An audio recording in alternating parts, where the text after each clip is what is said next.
ne moraju meni odgovarati, ali borcima Armije Republike Bosne i Hercegovine, narodu, građanima će morati položiti račune gdje su pare za odbranu Republike Bosne i Hercegovine.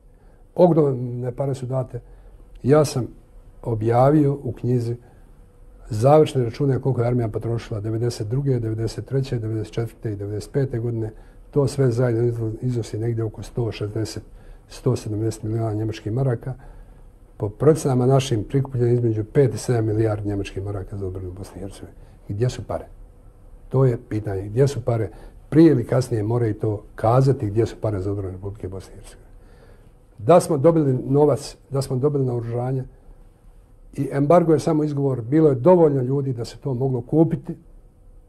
Trgovci su dolazili normalno kod nas u Sarajevo, nalazili nas po Ženevi, nalazili nas po Turskoj, nudili da dovezu oružje u Bosnu i Hercegovini i kad ga dovezu, kad mi prebrojimo to, da onda možemo platiti.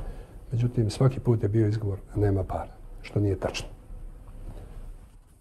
Žrtve bi bile desetostruko manje, uspjeh bi bio desetostruko viši da imali državu, Republiku Bosne i Hercegovine, međunarodno priznatim granicama, da smo dobili na vrijeme naoružanje, odnosno da smo dobili novac da ga možemo sami nabaviti. Mogli smo ga i nabaviti preko svojih linija.